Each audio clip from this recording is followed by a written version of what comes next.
చూస్ country delight, live better. ఇప్పుడే country delight app ని download చేసుకోండి.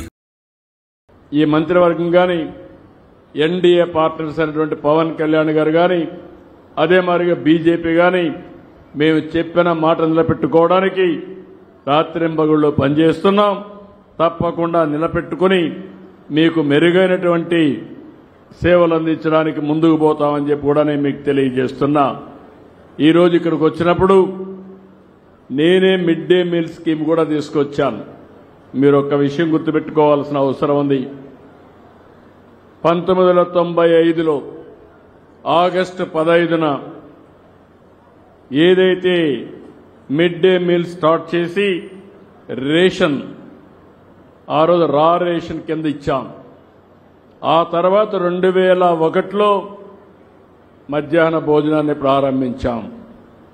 ఆ తర్వాత వచ్చిన తర్వాత ఇంటర్మీడియట్ కూడా ఎక్స్టెండ్ చేశాం. అనేకమైన మార్పులు, వినూత్నమైన రిఫార్మ్స్ అన్ని తీసుకొచ్చి మనం ముందుకు పోగలిగాం.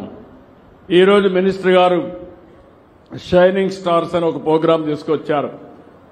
నేను ఆ రోజు ముఖ్యమంత్రిగా ఉన్నప్పుడు ప్రతిభ అవార్డ్స్ ఇచ్చాను.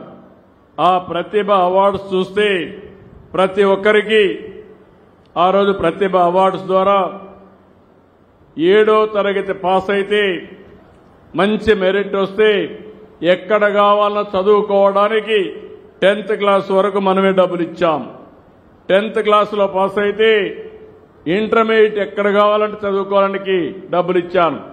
ఇంటర్మీడియట్లో పాస్ అయితే ప్రపంచంలో నచ్చిన ప్లేస్లో చదువుకునే విధంగా ఆ రోజు ప్రతిభా అవార్డ్స్ ఇచ్చాం. దానివల్ల చాలా మంది చదువుకున్నారు. ఈరోజు మళ్లీ ఆలోచిస్తున్నాను. రేపు రాబోయే రోజులు మినిస్టర్ గారికి, డిపార్ట్మెంట్కి చెప్తున్నాను. ఆ రోజు ఈ స్కీమ్ వల్ల పిల్లల్లో ఆత్మవిశ్వాసం పెరిగింది. నా తల్లి తండ్రి వల్లనే కాదు, డబ్బులు అవసరం లేదు, ప్రభుత్వమే అండగా ఉంటుంది, నేను కష్టపడతానని చదువుకున్న వాళ్ళు ఈరోజు ప్రపంచం మొత్తం రాణిస్తున్నారు. మంచి కంపెనీలు పెట్టారు, ఉద్యోగాలు చేస్తున్నారు. ఐటీ కానీ ఐఏఎస్ అన్ని రాణించే పరిస్థితికి వచ్చారు. ఈ షైనింగ్ స్టార్స్ అందరికీ అలాంటి స్కీమ్ తీసుకొచ్చి నచ్చిన కాలేజీల్లో చదువుకునే స్వేచ్ఛ మా పిల్లలకి ఇచ్చే విధంగా డిపార్ట్మెంట్ యాక్షన్ ప్లాన్ తీసుకోవాల్సిందిగా నేను కోరుతున్నా. ఈరోజు చాగంటి కోటేశ్వరరావుని పెట్టాం, అడ్వైజర్గా పెట్టాం. ఈరోజు ఓల్డ్ స్టూడెంట్స్ ఉన్నారు, బాగా చదువుకొని సమర్థవంతంగా ముందుకు పోయే వాళ్ళు ఉన్నారు. వాళ్ళందరికీ ఒకటే విజ్ఞప్తి చేస్తున్నా, ఇక టీచర్స్ కూడా మీరు గుర్తుపెట్టుకోండి, వాళ్ళని కూడా ఇన్వాల్వ్ చేయండి. ఈ స్కూల్ ఉంది, అప్పుడప్పుడే పిలిపించండి, వారి దగ్గర కూడా పిల్లలకి టీచ్ చేయించండి, వాళ్ళ బెస్ట్ ప్రాక్టీస్ చెప్పమనండి. వాళ్ళ జీవితంలో ఏ విధంగా బాగొచ్చారో అవి కూడా చెప్పగలిగితే పిల్లల్లో స్ఫూర్తి వస్తుంది. అది కూడా చేయమని మిమ్మల్ని కోరుకుంటూ, ఇంకొక పక్కన ఇక్కడికి వచ్చినప్పుడు నేనే ఒకప్పుడు స్టేడియంకి డబ్బులు ఇచ్చాను. ఆ స్టేడియం నిలిచిపోయింది. దానికి 2 కోట్లు అవుతుందన్నారు. ఆ 2 కోట్ల రూపాయలు ఈ రోజే శాంక్షన్ చేస్తున్నాను. One of the best stadium ఇక్కడ కడతామని చెప్పి తెలియజేసుకుంటూ, ఈరోజు మిమ్మల్ని అందరినీ మరొక్కసారి విజ్ఞప్తి చేస్తున్నా, భవిష్యత్తులో హార్డ్ వర్క్ కాదు, స్మార్ట్ వర్క్.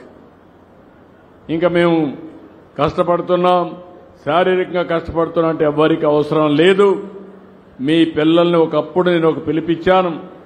ఆ పిలుపు మీ పిల్లల్ని ఐటీలో చదివించమంటే 25 ఏళ్లలో ఈరోజు నేను ఇచ్చిన పిలుపు అందుకున్నవారు ప్రపంచంలో ఏ దేశానికి పోయినా ఎక్కువ తలసరి ఆదాయం సంపాదించే వ్యక్తులు ఎవరంటే మన తెలుగు బిడ్డలు, మన రాష్ట్రంలో ఉండే పిల్లలు. అది గర్వకారణం. ఇప్పుడు నేను పిలిపించేది, మీరు మీ పిల్లల మీద శ్రద్ధ పెట్టండి, బాగా చదివించండి. మీరు 1-2 ఎకరాలు ఇస్తే వాళ్ళకు వచ్చేది ఏమీ ఉండదు. బాగా చదివించగలిగితే మీరు ఊహించని ఎత్తు ఎదుగుతారు. తద్వారా వాళ్ళ జీవితాలు బాగుపడమే కాకుండా మీరు మీ కుటుంబం ఆనందంగా ఉండే పరిస్థితి వస్తుంది. ఇంకంతా కూడా నాలెడ్జ్ ఎకానమీకి చదువు చాలా ప్రాధాన్యత ఉంటుంది. ఈ విషయం గుర్తుపెట్టుకోవాల్సిందిగా మిమ్మల్ని అందరినీ కోరుకుంటూ, ఈ రోజు ఈ కార్యక్రమాన్ని ఒక స్ఫూర్తిదాయకంగా నిర్వహించిన విద్యాశాఖని మనస్ఫూర్తిగా అభినందిస్తూ దీన్ని రాబోయే రోజులు ఇదే విధంగా ముందుకు తీసుకుపోవాల్సిందిగా కోరుకుంటూ అందరికీ నమస్కారాలు. జై హింద్, జై జన్మభూమి.